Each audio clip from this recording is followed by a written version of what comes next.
Assalamualaikum warahmatullahi wabarakatuh. Selamat pagi anak-anak ustazah. Apa kabarnya hari ini? Semoga dalam keadaan sehat semua ya. 5, 4, 3, 2, 1, 0. Berjumpa lagi sama ustazah dengan pelajaran tema. Sebelum kita memulai pelajaran, ada baiknya kita mengucapkan lafaz basmalah. Ustazah akan menampilkan video pelajaran tema. Selamat memahami. Yuk kita belajar bersama-sama. Udin dan teman-teman belajar di sekolah. Selain waktu belajar, ada juga waktu istirahat. Apakah di sekolah kalian ada istirahatnya adik-adik? Pasti ada ya. Nah, waktu istirahat dapat digunakan untuk berbagai hal. Ada yang bermain, berbincang, atau saling bercanda dengan teman. Udin dan Beni beristirahat di bawah pohon rindang. Mereka menikmati bekal makanan dari rumah bersama-sama. Apa yang kamu lakukan pada waktu istirahat di sekolah adik-adik? Apakah kalian bermain dengan teman atau kalian makan bekal kalian? Apakah kamu bermain dengan temanmu? Ya, pasti kalian bermain dengan teman kalian saat istirahat. Bagaimana sikapmu ketika bermain dengan temanmu? Ya, kalian harus rukun ya dalam bermain, tidak boleh bertengkar. Nah, di sini ada Udin dan Beni yang beristirahat di bawah pohon rindang. Mereka sedang makan bekal mereka.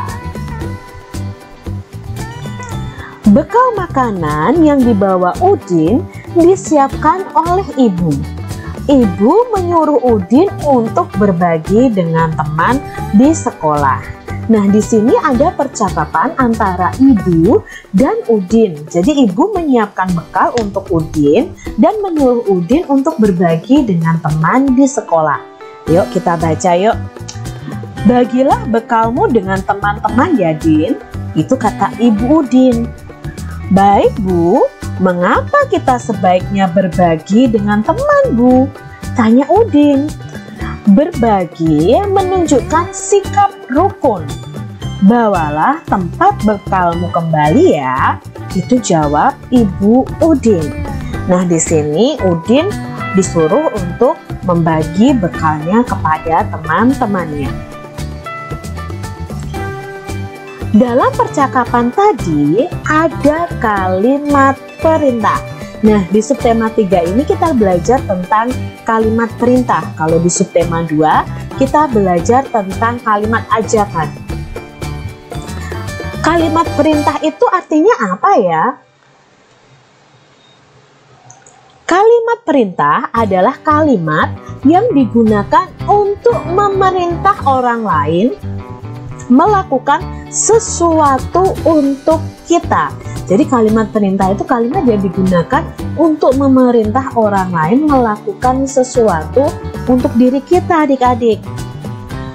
Kalimat perintah kalau ditulis biasanya ada kata perintah yang diakhiri kata kan atau lah ya. Jadi kalau kita mengucapkan atau menulis, biasanya kalimat perintah itu ada kata kan atau lah. Misalnya contohnya adalah bukalah, tutuplah, matikan, buanglah. Nah, seperti itu. Jadi ada kata diakhiri kata kan atau lah ya.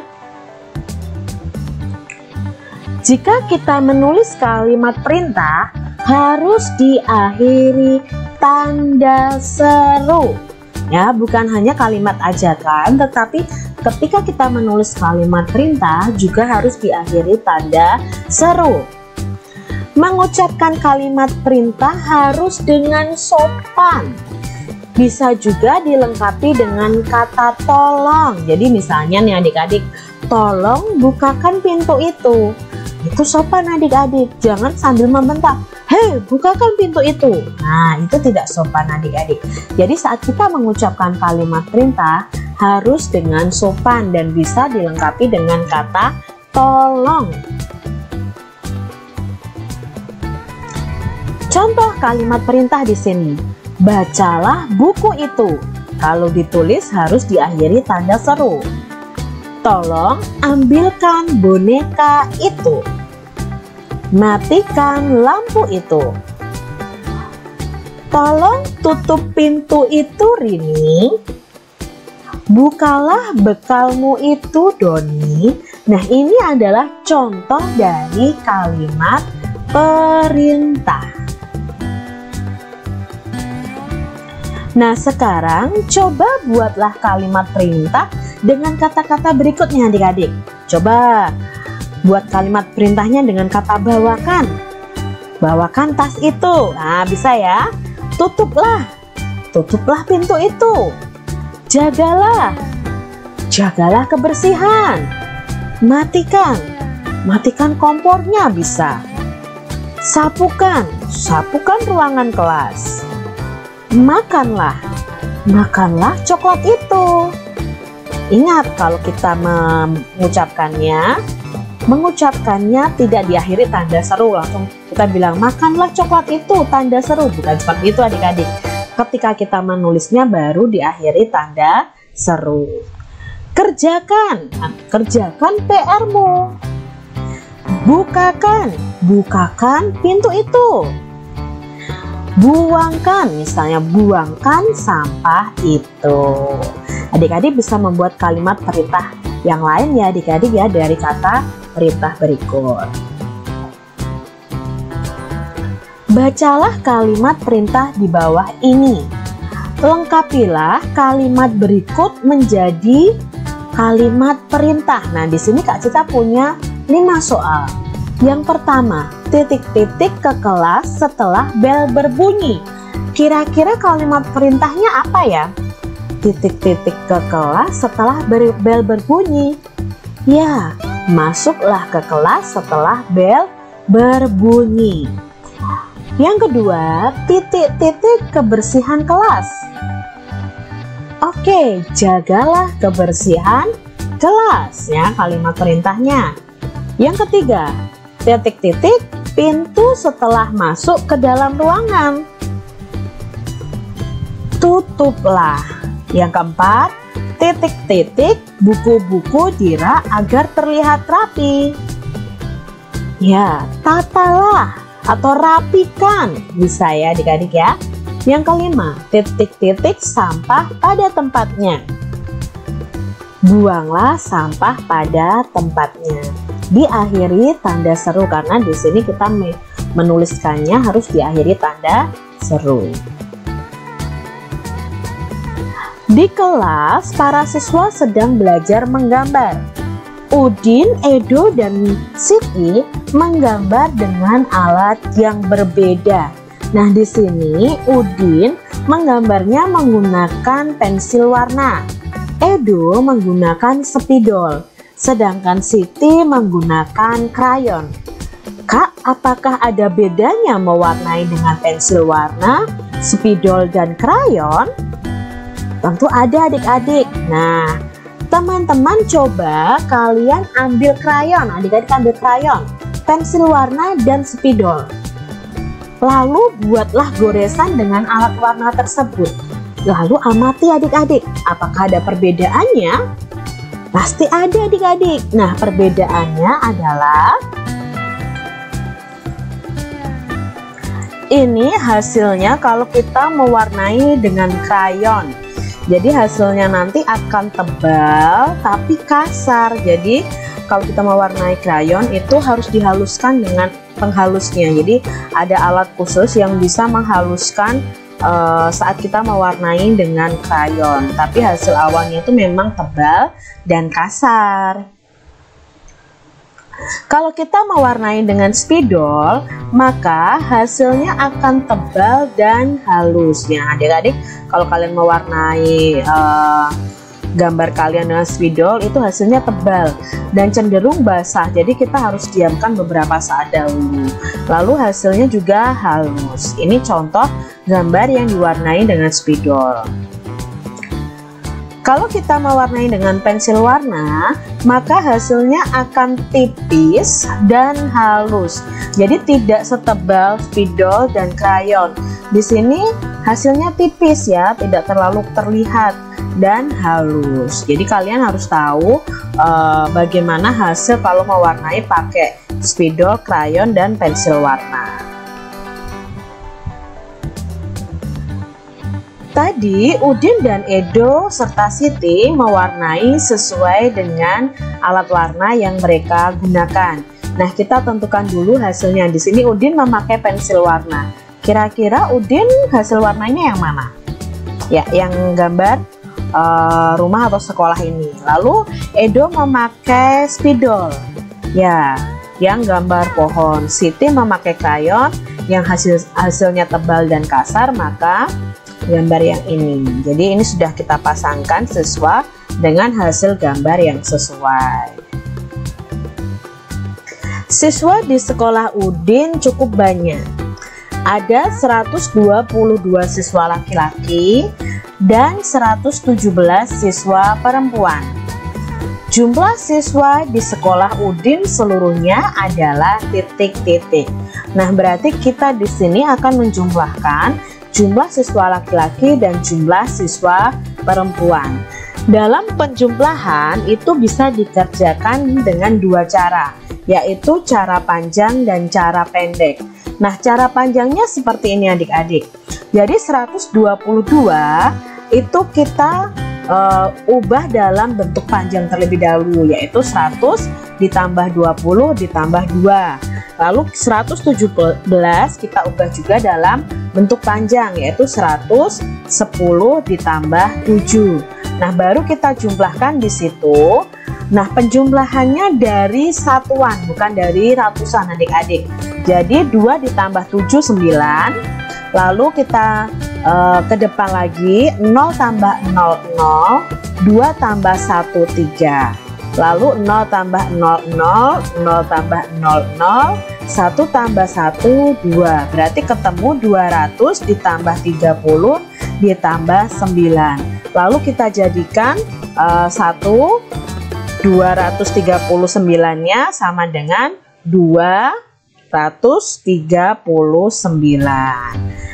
Atau kita kerjakan juga dengan cara pendek. Nah, cara pendek itu bisa kita kenal dengan susun pendek ya. 122 ditambah 117. Nah, untuk penjumlahannya kita jumlahkan dari satuan dulu. 2 tambah 7 9. 2 tambah 1 3. 1 tambah 1 2. Maka jawabnya 239. Hasilnya sama, cuma cara pengerjaannya saja yang berbeda. Menjumlahkan tanpa menyimpan. Nah, kita akan belajar menjumlahkan tapi tanpa menyimpan. Di dalam keranjang hitam ada 134 buah rambutan. Di dalam keranjang merah ada 123 buah rambutan. Berapa banyak buah rambutan seluruhnya? Berarti kita menjumlahkannya dengan cara bersusun. Nah, kalian tinggal pilih nih yang cara panjang atau cara pendek. Di sini Kak Citra menjelaskannya dengan cara bersusun pendek.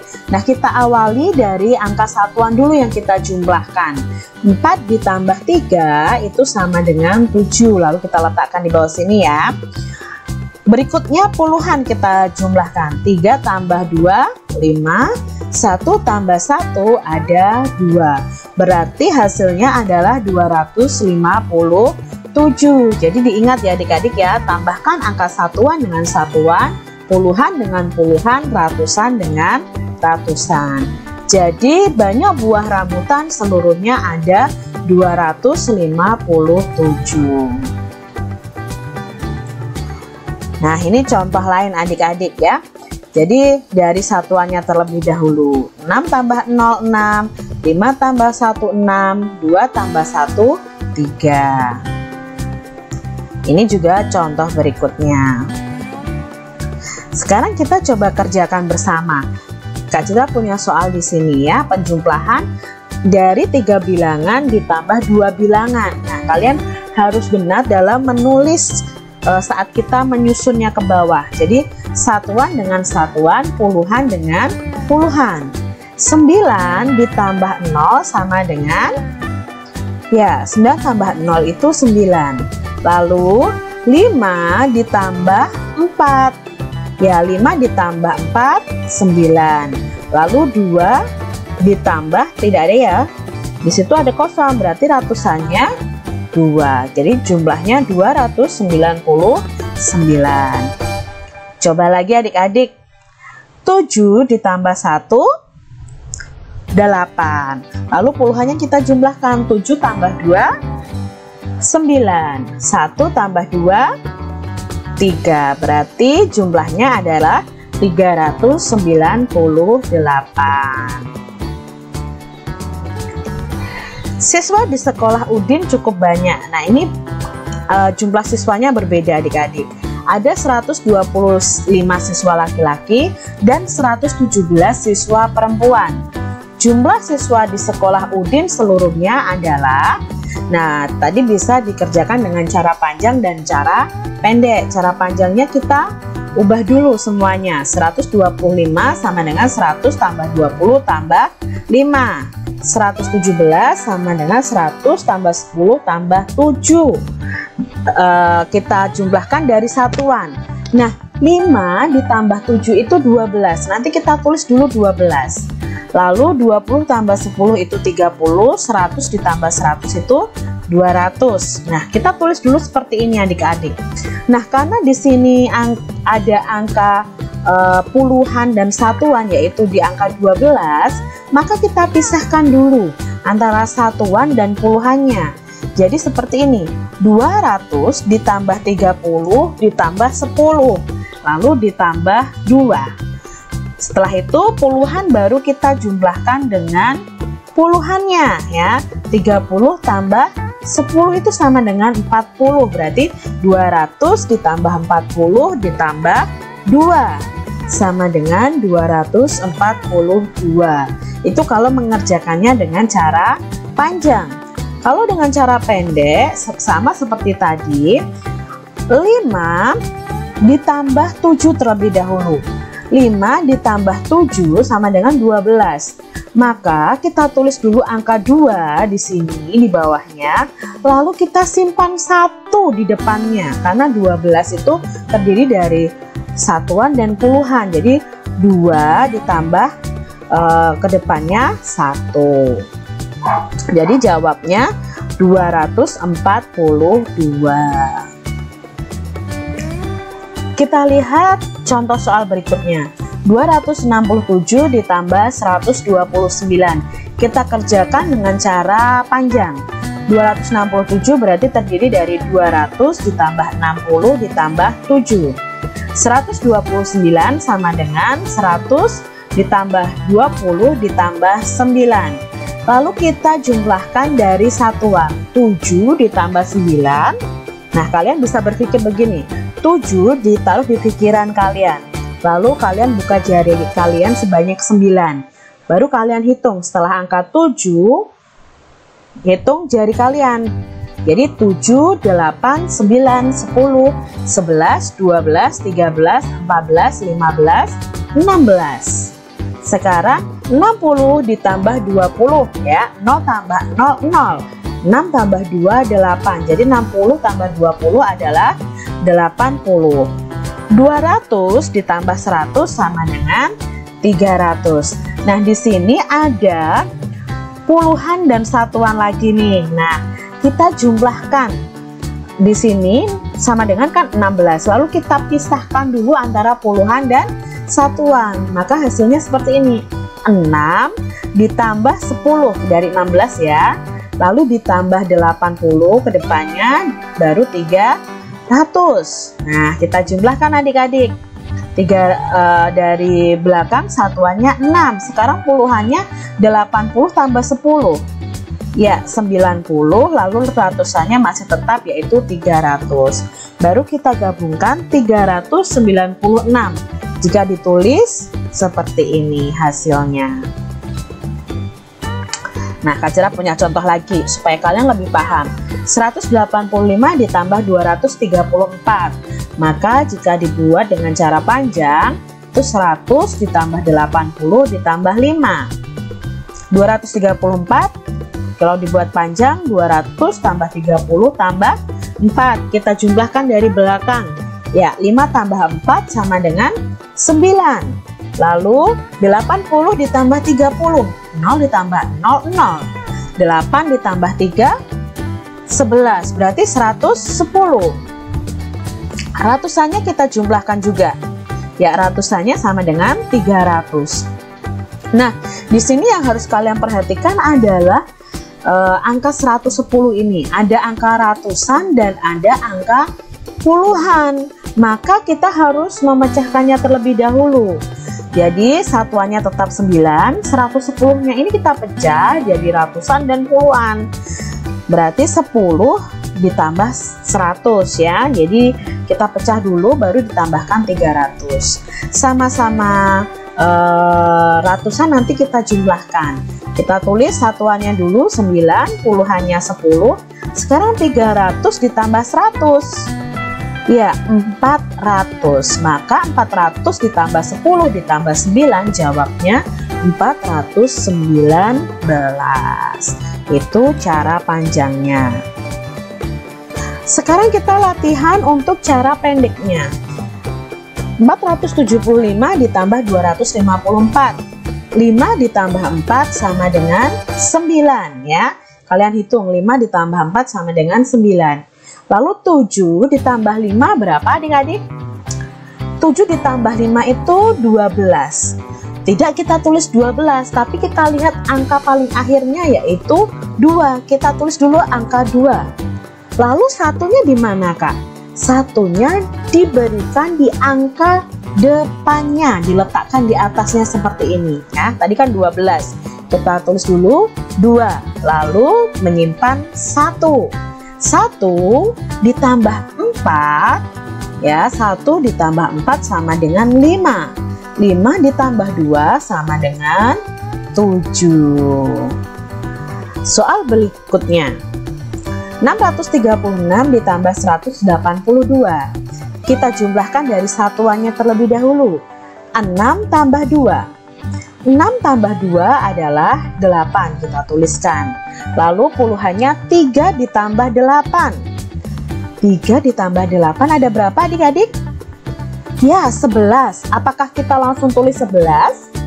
Tidak, kita tuliskan angka terakhirnya. Angka terakhirnya adalah 1 dan menyimpan 1. Nah, menyimpan 1 di sini kita jumlahkan. 1 tambah 6. Ya, 1 tambah 6, 7. Tambah 1, 8. Berarti jawabnya 818. Kak Citra punya contoh berikutnya ya, supaya kalian lebih paham. 349 ditambah 49. 9 ditambah 9 berapa adik-adik? Ya, 9 ditambah 9 adalah 18. Apakah kita langsung tulis angka 18? Tidak, kita tulis angka 8 dan menyimpan 1 ya, kita letakkan di depannya. 1 ditambah 4 sama dengan 5. 5 ditambah 4 sama dengan 9. Lalu di sini karena 3 tidak ada penjumlahnya yang lain ya, berarti jawabnya 3. Totalnya 398. Soal berikutnya adik-adik, 126 ditambah 158. Kita kerjakan dari satuannya dulu. 6 ditambah 8 sama dengan 14. Menyimpan 1 ya di depannya. 1 tambah 2, 3. 3 ditambah 5, 8. Lalu ratusannya kita jumlahkan. 1 ditambah 1, 2. Berarti hasilnya adalah 284. Sangat mudah kan adik-adik? Itulah tadi video yang dapat Ustazah putarkan. Sekarang silahkan anak-anak Ustazah latihan di halaman 61, 65, 70. Ustazah kasih waktu 1 minggu. Selamat mengerjakan. Selalu semangat ya anak-anak Ustazah. Kita tutup pelajaran tema pada hari ini dengan sama-sama mengucapkan lafaz hamdalah. Akhir kata, wassalamualaikum warahmatullahi wabarakatuh.